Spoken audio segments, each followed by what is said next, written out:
you for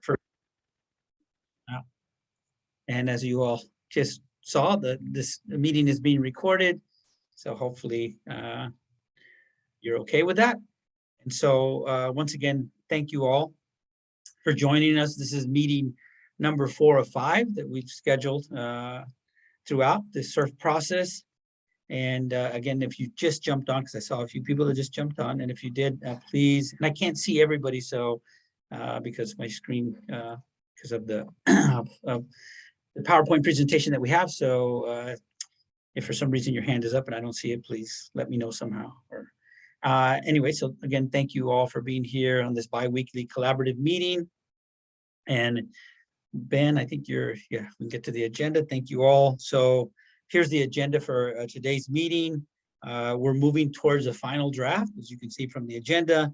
And I want to thank the team that has been working on making this happen. And so if we can move to the next slide.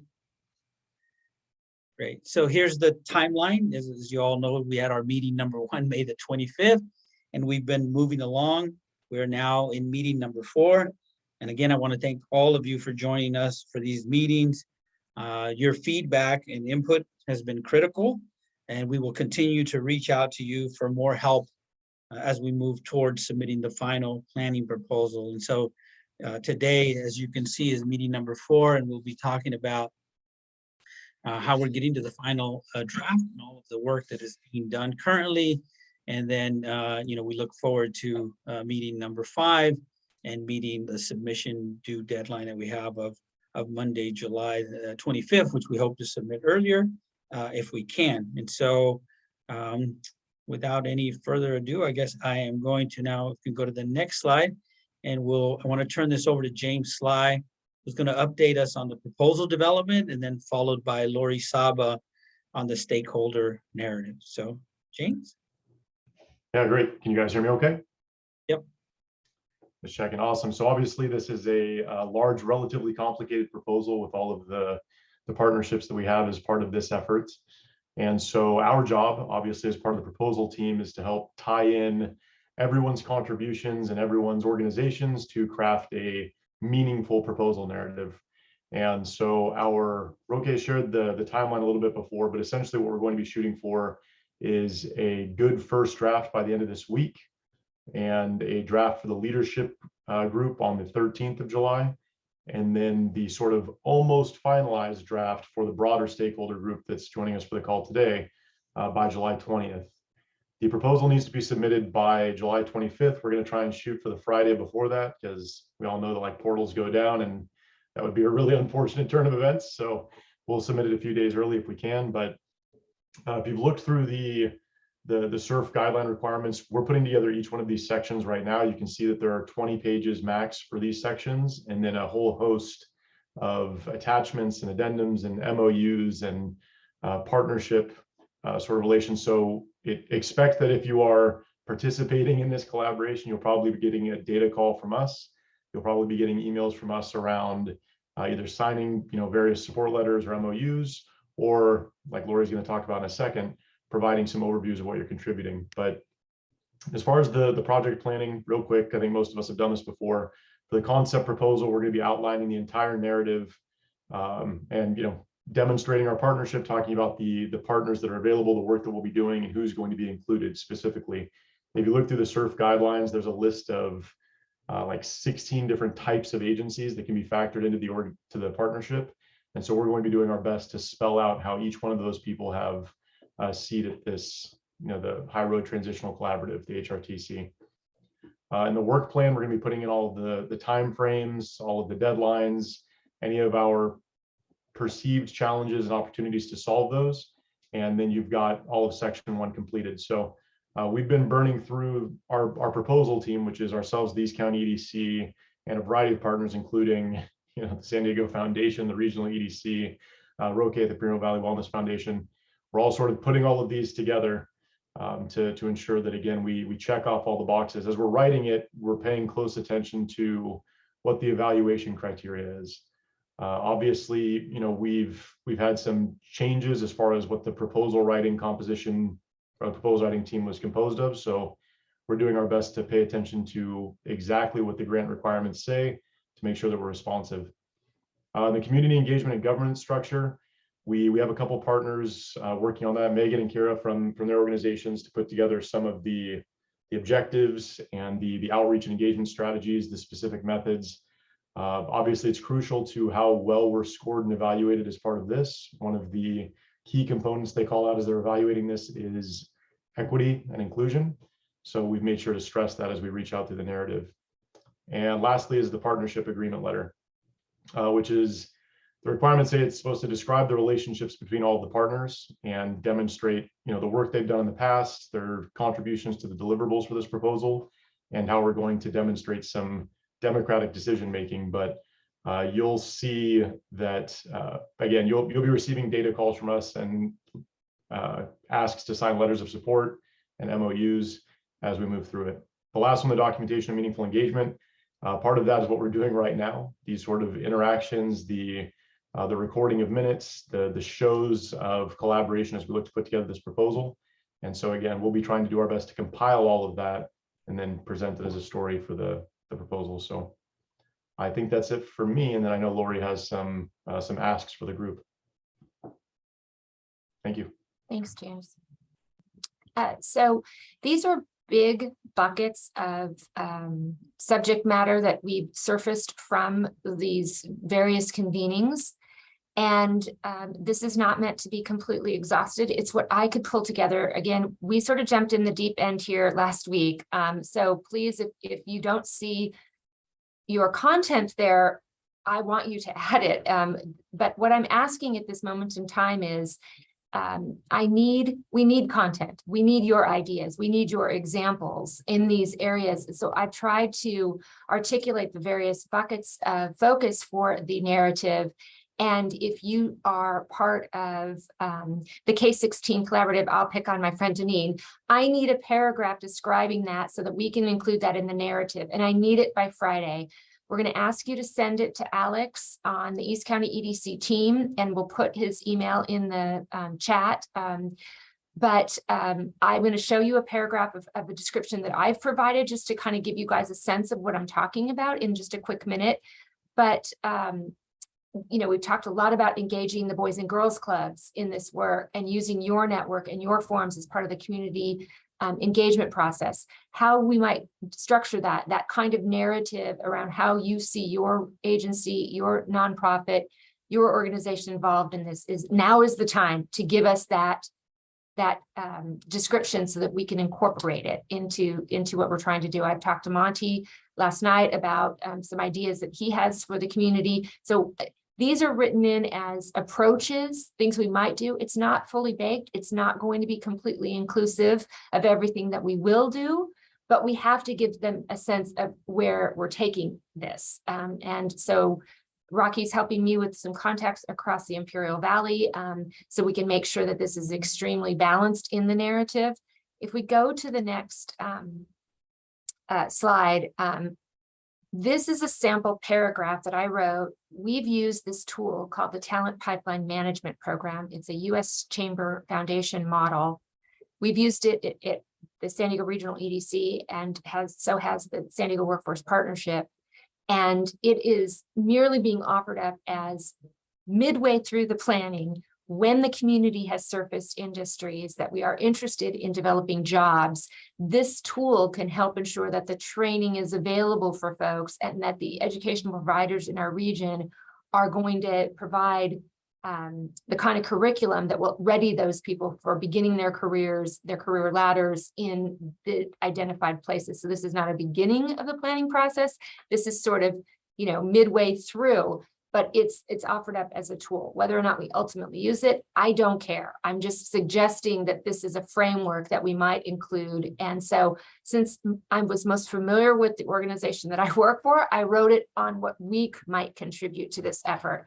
It's only meant as a template of about how much we need. We don't need one page. We don't need your flyers. We don't have time to get our minds around like everything that it might be. I need some nuggets that answer the questions within the 67-page application. So happy to answer any questions, but I hope that gives you a sense of the action is this week. It's time, and we'll be reaching out. There's lots of folks who aren't on today's call that I'm going to be following up with on email. But if you can help and do your part, that'd be terrific.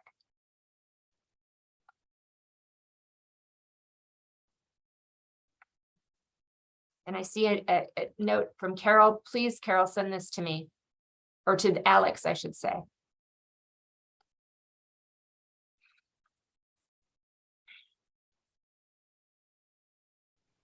I also see a hand up. That Yeah. Catherine Lembo has your hand up.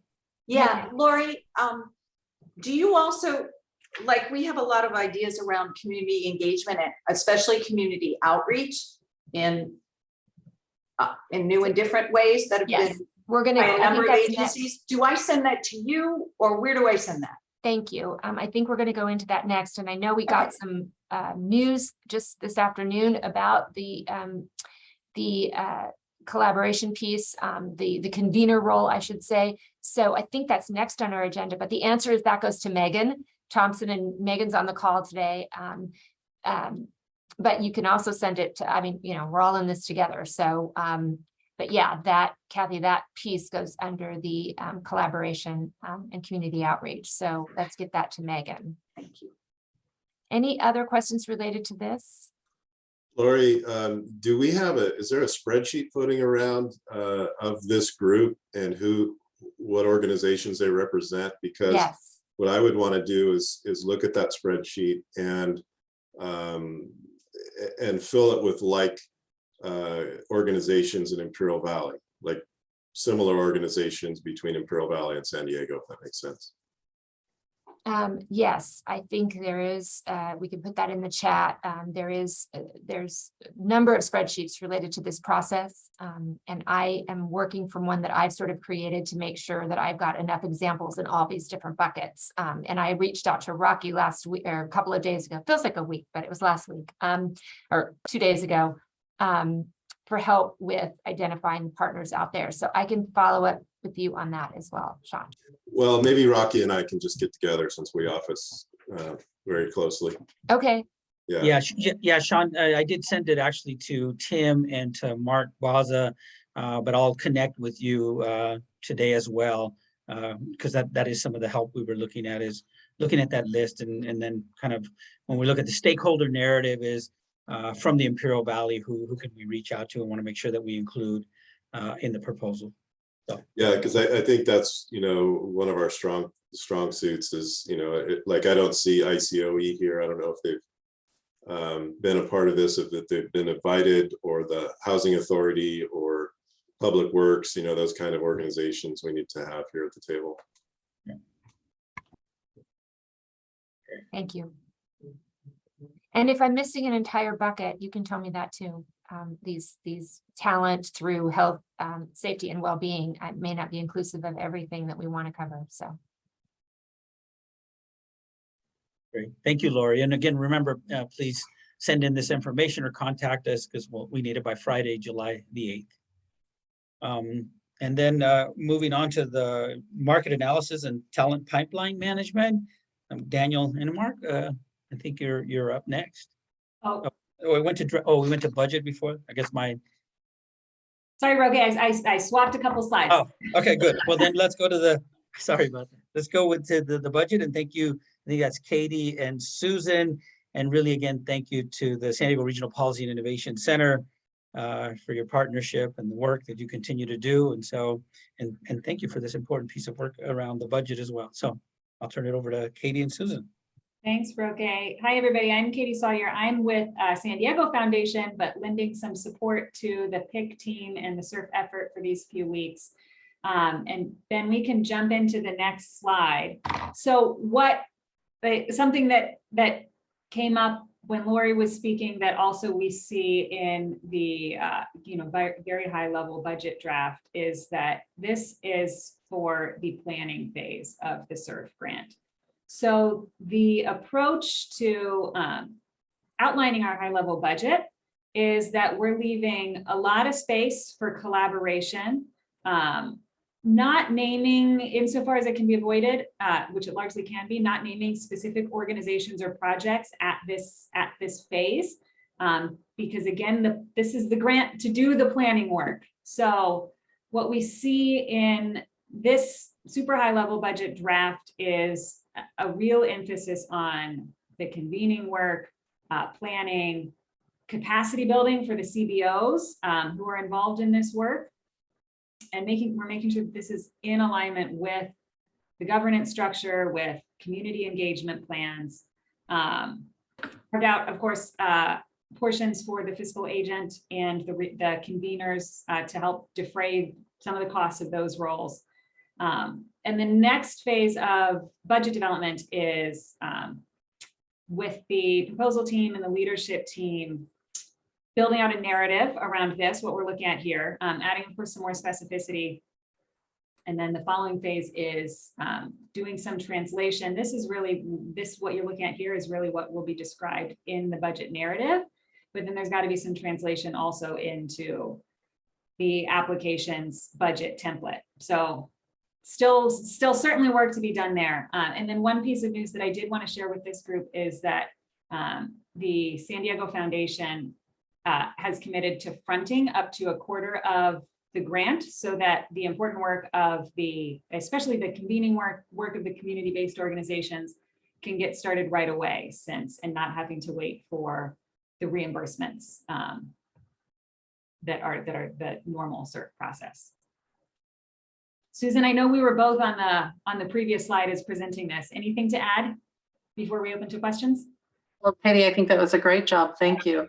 I will just add on the fronting from the foundation. It's $1,250,000, and to give you an idea of how that process would normally work is that everybody would submit their time, their receipts, et cetera, to the when work was completed. It goes to the state, it gets reviewed, it gets reimbursed. That process, and it's certainly a long one, can take 6 to 12 months to get reimbursement. Obviously, in this situation, that's not friendly to community organizations to be doing the work when this opens up. So we're delighted that the San Diego Foundation is going to front that money, collect the information back from the partners, and then submit that to get reimbursed, later.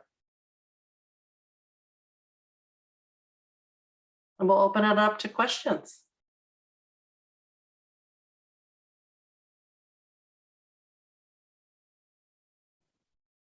I just had one comment back on the buckets that Lori was talking about. We might want to add something in relation to the fact that both of our counties sit on the border, and kind of the challenges that come with that from an infrastructure perspective, even healthcare as well. Yeah, no, we definitely need to cover that in that infrastructure bucket, and I'm totally fine if we want to call it out as its own. We're the only place in the state that'll have that. So.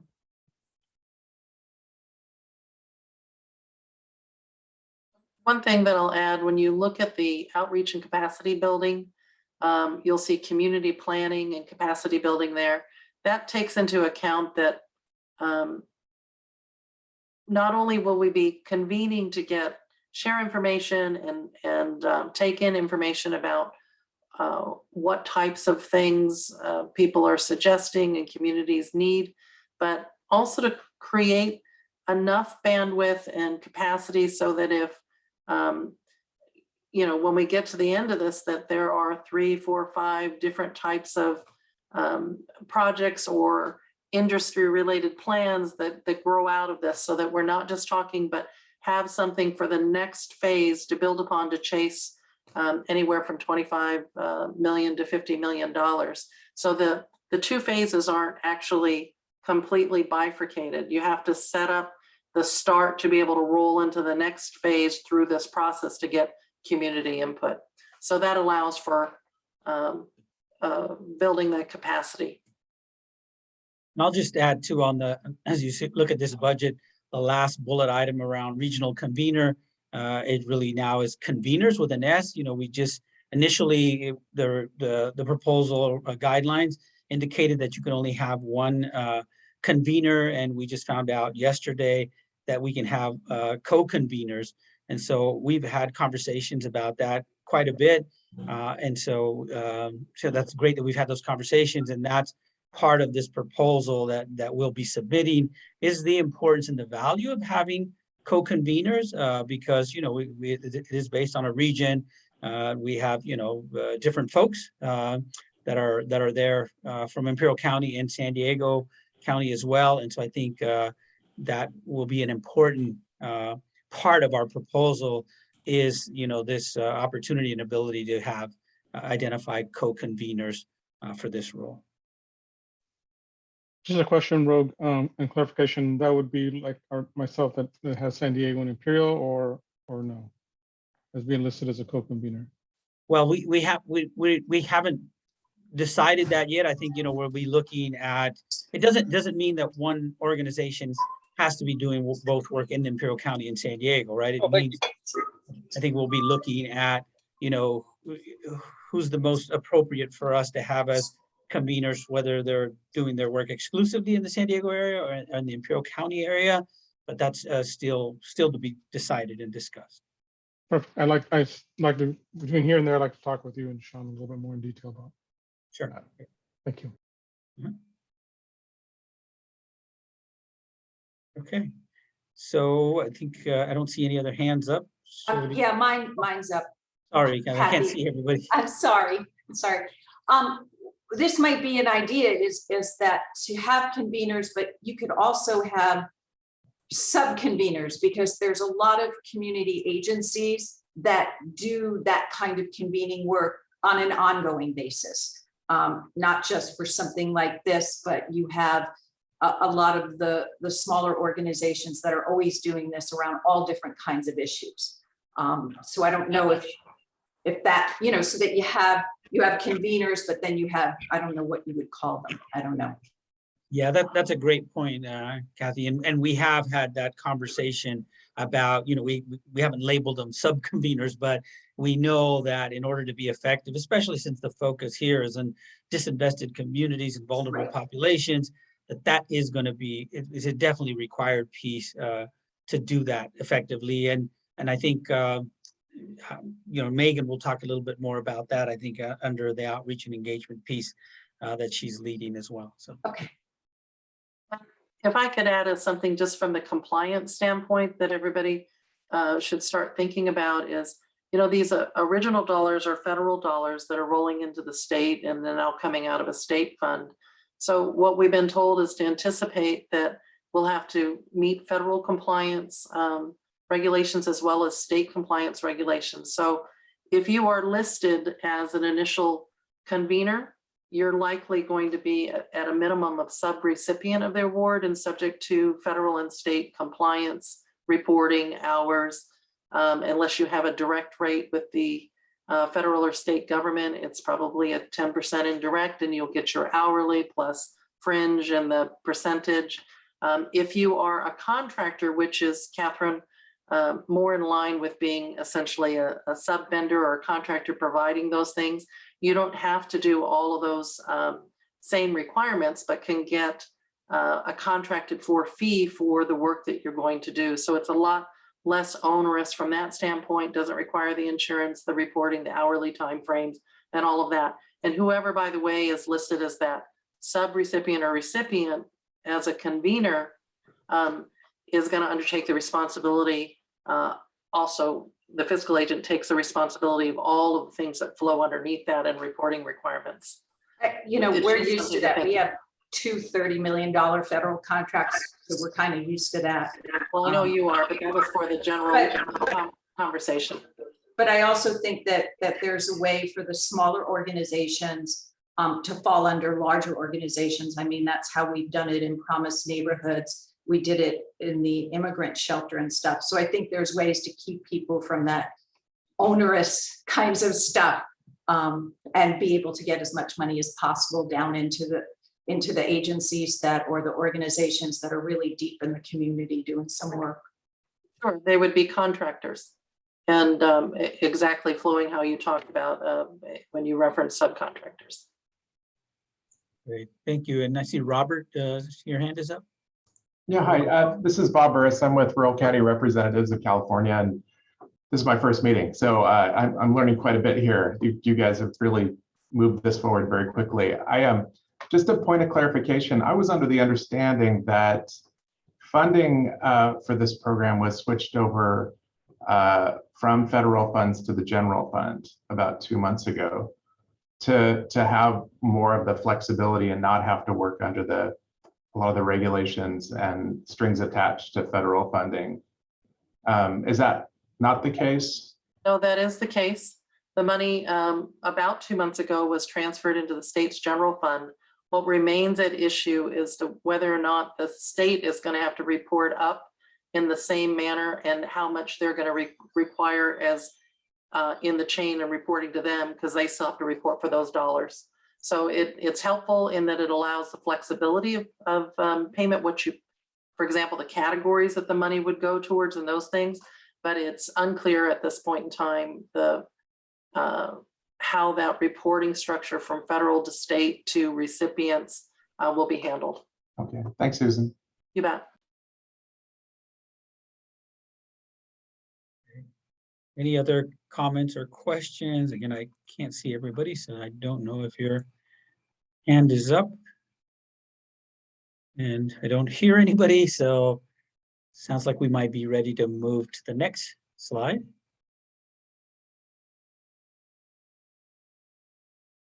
Ben, can you get us? There you go. Okay, so now I guess it is. Okay. Daniel and Mark will be leading us and talking to us a little bit, updating us on the market analysis and talent pipeline management. So Daniel, I'll turn it over to you. So I just wanted to give folks a sense of what will be going on under this rubric of regional planning, labor market analysis. If you want to go to the next slide, that kind of a typical analysis would be, and onto the next one. Look, there's 100 occupations that pay well and are growing in San Diego County. In fact, if you go to the next slide, we have done this, a workforce partnership in the past, where you come up with a list and then notice that everything I've covered up in gray, that's all requires a bachelor's degree or more. So sure, there's lots of high paying jobs that are growing in San Diego, but that's no help to the kind of people that we're trying to focus on. So go to the next slide. The next level of analysis would be to say, oh, well, you know, there are 60 occupations here that pay well and don't require a bachelor's degree. If you go to the next slide, the problem with that is there are a lot of jobs where, yes, it doesn't require a bachelor's degree, but the people who have a bachelor's degree are earning twice as much in this very messed up slide. Sorry about that. But you know, people making 80,000 with a bachelor's degree and 40,000 without. So, and then if you go on to the next slide, another problem is you might find that, yes, there are a bunch of these jobs in Poway. And then you look at this map and you see there are almost no Black, Hispanic, Native people who live close to Poway, and there's no public transportation to get them there. So great that there's a lot of jobs there, but if we're focused on equity, these are not jobs that are serving the people we're trying to serve. So if you go on the next slide, what we're trying to do is to do a much more in-depth analysis where we say, okay, maybe there's 25 occupations that pay well for people without a bachelor's degree or previous experience, that have stable schedules, that have low turnover, that have opportunity for advancement, that are located near minoritized workers and aligned with their interests. And that requires a much deeper dive than just looking at the quarterly census of employment and wages, which is what most people do, or they look at MZ, which is just a repackaging of that data.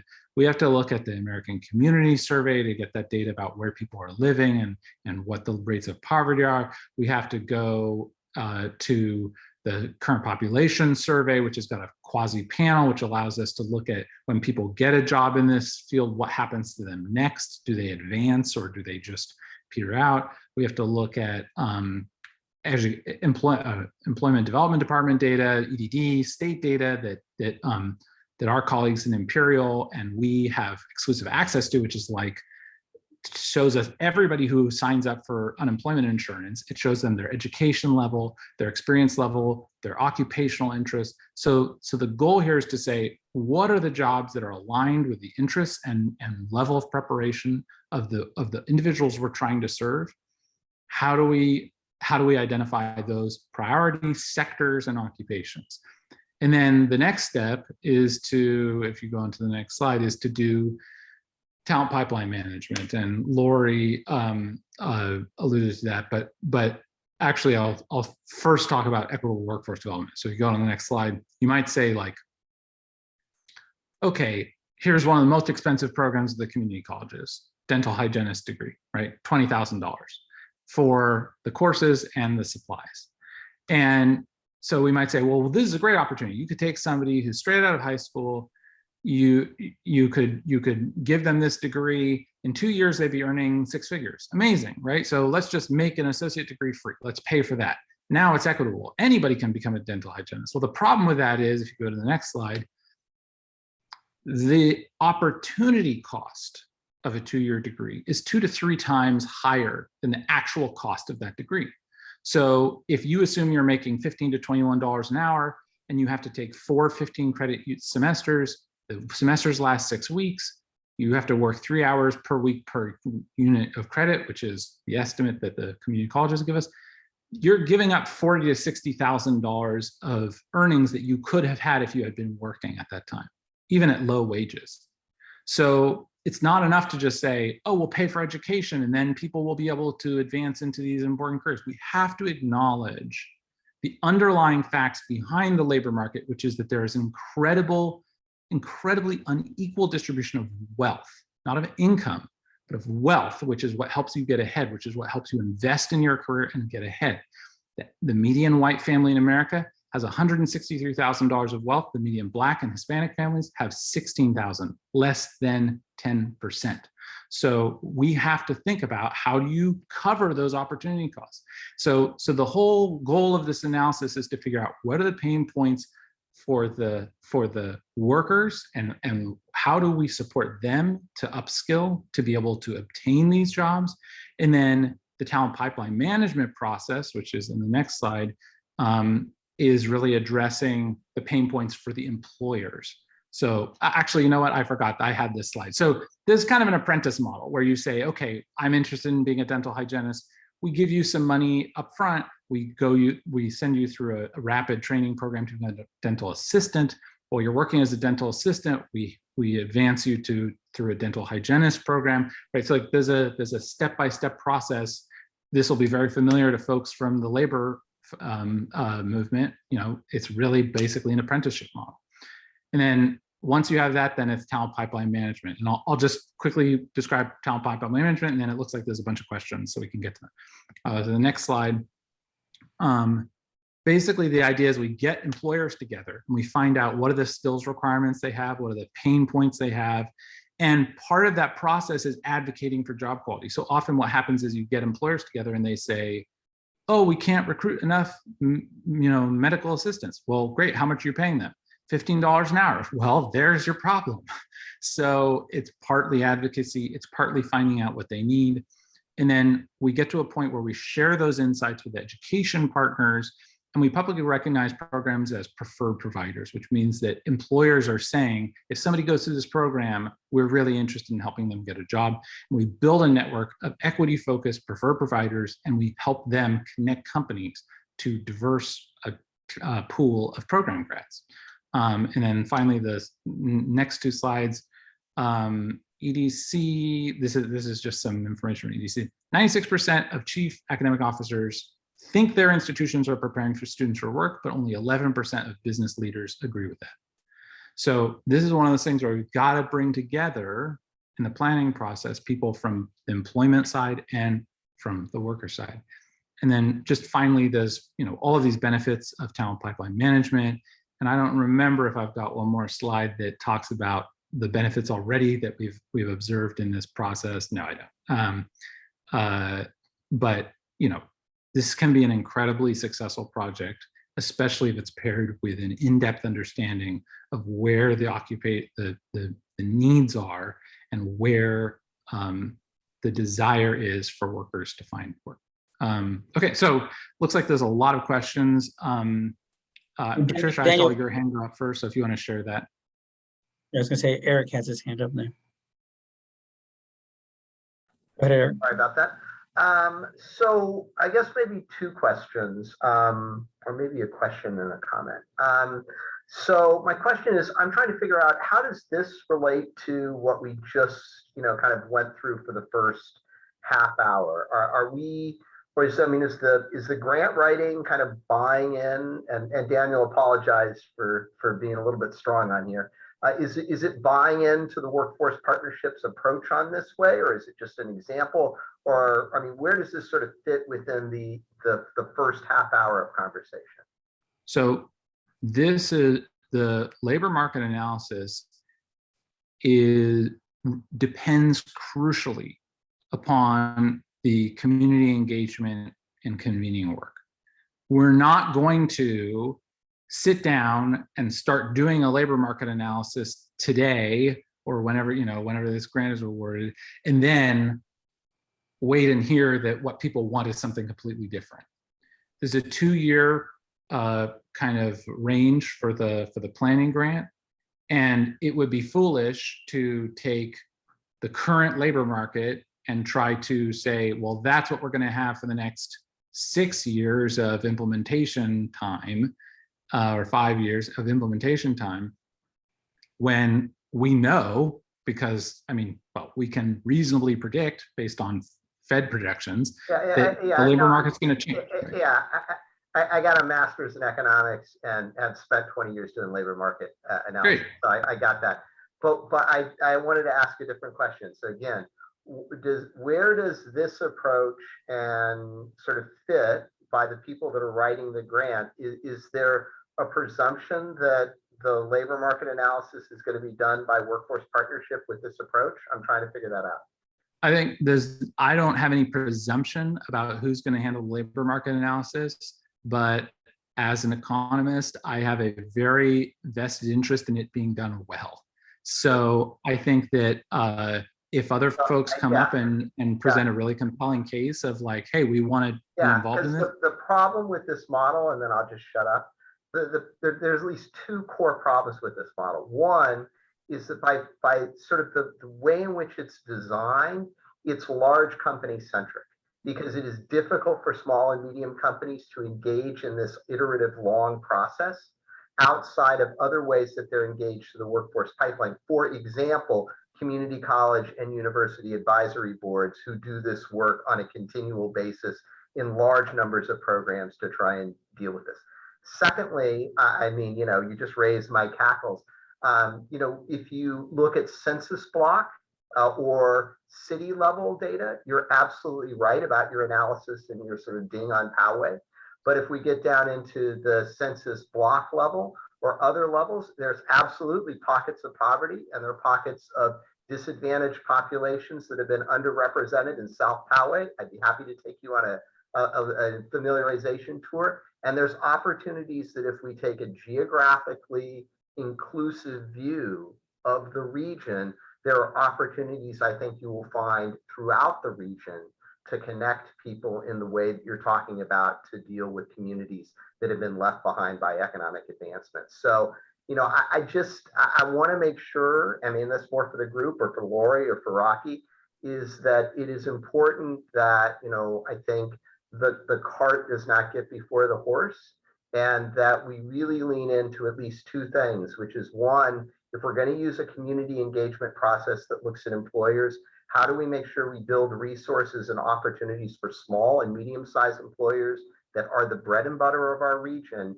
to engage in that process that was just laid out? And then two, how do we ensure geographic diversity? I'll let others, because I know there's concern about sort of the presumption that we don't have 2- and 4-year degrees as high level things, but those are definitely two things which I would really hope, if this is a core part of our proposal, is addressed in the writing and in the grant. Yeah, absolutely. And the ACS data is census tract level. So so that concern about geographic specificity, I think, is already, that's part of the plan. And then the one thing I give you pushback on is, I think, certainly, I've worked pretty closely in the past with the regional EDC, and I haven't worked with all the EDCs, but I know that regional EDC has had a lot of success working with small businesses, and they're the leaders in talent pipeline management. So I think I'd give a little pushback on the idea that it's not accessible for small businesses, but I agree that it's important that we work carefully to recruit them. I saw Patricia's hand up. Yeah, thank you. Thank you, Daniel. So I'm from Cal State San Marcos, so I'm not an economist. I don't know all that, but I do know education pipelines. And so I would echo some of what Eric's saying in that I hope that as we move forward, I know this is just a proposal for the planning, right? As we get to the planning, we really look at the assumptions that we're making about communities, the individuals who come from different families and different communities, and the wishes that they have for their own growth and wealth management, right? Because if we're talking about wealth management or wealth, growth over generations, those who come and earn a four-year degree, we know where they go. I do believe we have to have a lot of different kinds of opportunities for people to enter a labor market. Absolutely. What I worry about is that how do we work with employers to see that the talent people bring, whether it's a certificate, 2-year, 4-year advanced degree, is not the end all be all. So what I worry about is that roads to management and to ownership and to C-level suites for individuals from communities of color can be limited in more ways than for someone coming with a 4-year degree from, a really awesome, known, prestigious institution. I worry that if we don't question those assumptions or work with employers on these issues, all we are doing is recreating a different system of oppression and lack of access. So as we can continue to plan, as we work through this, I just hope that we can have some of those conversations and question each other's assumptions and our own assumptions, and push and pull where we need to. I couldn't agree more. One of the things that's really discouraging about our education system is that parents' wealth has a stronger predictor of success in college than high school SAT and GPA. And so anytime we say we're picking people based on the degree that they earned, we're baking the inequality that exists in the education system into our labor market as well. And for anyone who's, anyway, we could talk about this for a long time, but I couldn't agree more. And thanks for bringing that up. Robert, I think you introduced yourself as Bob earlier. Yeah, I'm a Bob. No, thank you. I enjoyed your presentation, and I think you're on the right track. And I know we're talking about the labor study here, but I think it's really important also to coordinate with the industry cluster side of the analysis as well, because I think that will guide a lot of the labor study. It's important to incorporate, industry dynamics, using existing SEDS if they're in place, as well as understanding the dynamics of industry clusters, what's happening now in the world, what's happening in certain industries, and what are big opportunities arising in the region. So, and that includes talking about large businesses compared to small, which are growing, which have the most headwinds, and all of those elements when you're studying the labor market. So I just wanted to throw that in there. Yeah, I appreciate that. And I think, especially given that the initial intent of this whole project is, Community Economic Resiliency Fund is about recovery from COVID. Who was hardest hit by COVID? Small businesses, right? And that's always the case in a recession. Small businesses are much harder hit in recessions than big businesses. So I couldn't agree more. We have Peter and then Natasha. Yeah, Peter Zishi here. Some background in labor and the shipyards and the building trades. And I just wanted to address Patricia's concern. A lot of the people in the building trades don't stay as journeymen. They form their own construction companies. In fact, that's where most of the building trades have is people who have the skills and then have the desire to run their own company rather than take orders from somebody else. They do that. And the contractors, a lot of the contractors started off as tradespeople. And that's the power of what they do, is that when they actually become contractors, they know what they're doing because they've come up through the trades. This is also true in the shipyards. This is true in a lot of blue collar life, that people don't just park where they start, but they got to start somewhere. And when they see opportunity, they can move up. And one of the things I like about the community colleges is people have the opportunities to go back into community college, take up business curriculum, non-credit or credit. They can take a 2-year program. And that basically, to me, is the proof of them wanting to move ahead. Is, okay, I want to move ahead. I have to sacrifice a little time and effort and get the tools to do that. So I don't think starting people off in a good paying job that does not require a college education is not a barrier. It's a beginning opportunity. And I think the proof is that if you looked at the building trades, they've been doing that for decades. And also in other blue collar occupations that I'm familiar with, people have moved up, and it takes a little something to want to move up. But those who have it, there's not great barriers just because they started at a particular place with a trade, but they have skills. And so to me, it's a building opportunity, not a restriction. Great. We're going to go ahead and take Natasha, and then we're going to move on to the next agenda item. Sorry about that, but we're getting close to our time. So Natasha? Thank you, Roque. I'll definitely make this quick. I do want to bring it back to kind of Eric's point a little bit in the connection of the workforce component and then bringing it back to the community engagement, community outreach component that's really focused around this grant. I think sometimes we forget that community-based organizations, place-based organizations are a workforce engine also in these communities.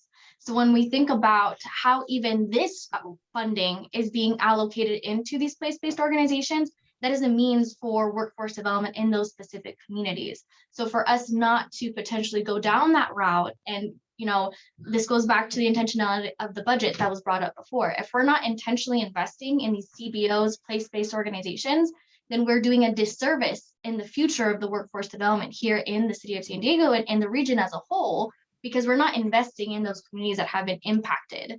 It's to your point, Daniel, it's no surprise that the pandemic not only impacted our businesses, but even more businesses in LMI communities. So those businesses, there was even a demographic disadvantage of the type of criteria certain businesses were impacted by based on being a person of color in an LMI community. So I definitely wanted to elevate how even in thinking about workforce in this component of CERF, it goes back to how we're using the money to invest in the CBOs, place-based organization, in these specific pockets of communities where we're wanting to create workforce opportunity. But if we're not intentionally utilizing the budget in that way to invest in these CBOs, then really we're not even thinking about the long-term sustainability of job creation and tunnels also into community engagement work that can take place in San Diego. Yeah, I couldn't agree more. And the thing that's kind of funny about this budget is the budget that they asked for in the CERF application process is just kind of like how much are you going to spend on travel and on staff time, and it's a lot less specific. And we had a brief meeting yesterday. We were kind of trying to say, okay, well, how do we put all of this into buckets that help us think about how are we budgeting here? But they're so overlapping, and the convening and the planning to me are, trying to separate those out is impossible. If we don't get the input from the convening aspect integrated into the planning process, that's a huge failure from my perspective. So I totally agree. I think, I don't want to get too much into the details of how I'd like to see this implemented, but I'd love to see a representative sample survey of San Diegans and of employers as part of the planning process, so that we get directly to people and what they want. But I do think that, my dear hope is, and I think I'll speak on Megan's behalf, that I can promise this, that as Megan is leading a lot of our kind of bringing people in and providing opportunities for them to have voice in this process, she's been a fierce advocate for that. And as I'm helping out with, like labor market analysis, that those won't be separated, that the input that we're getting from people who are brought in to provide, their perspective is getting integrated into the labor market analysis. Great. Thank you, Daniel, for that. And please continue. I know that we're running out of time, and I want to make sure that we get some of the other folks a chance to present their information as well. And please, continue to provide this input, reach out to us, because there's still a lot of opportunities for input. So Ben, can you put up the next slide? And I think it's Megan on outreach and engagement.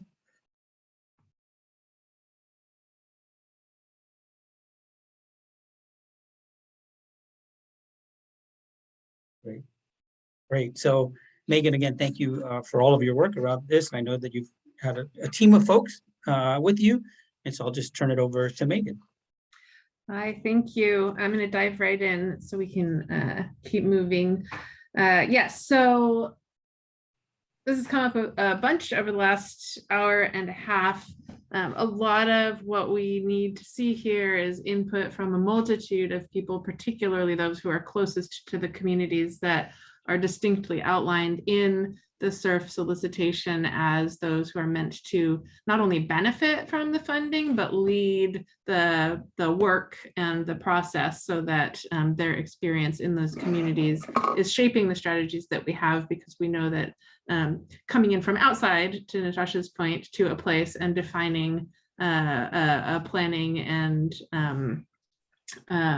design process is both less effective and also extremely inequitable in terms of resource distribution. So to that point, this is like the plan to plan to plan, right? So what we are looking for is input from as many folks, and thank you to those who have already provided some input as possible on who are those communities. So where are those pockets of disinvestment that exist out there? Where are the communities geographic or population wise that have historically and continue to be outside of the systems of support and advancement, and who is best suited to speak to them, to hear them, and to advocate for them, or to put them in a position to advocate for themselves when we enter into this 2-year planning process, where we will be developing an understanding and prioritization of the needs across our 2-county region, the ideas for addressing those needs, and then projects that will be put forth in the form of a proposal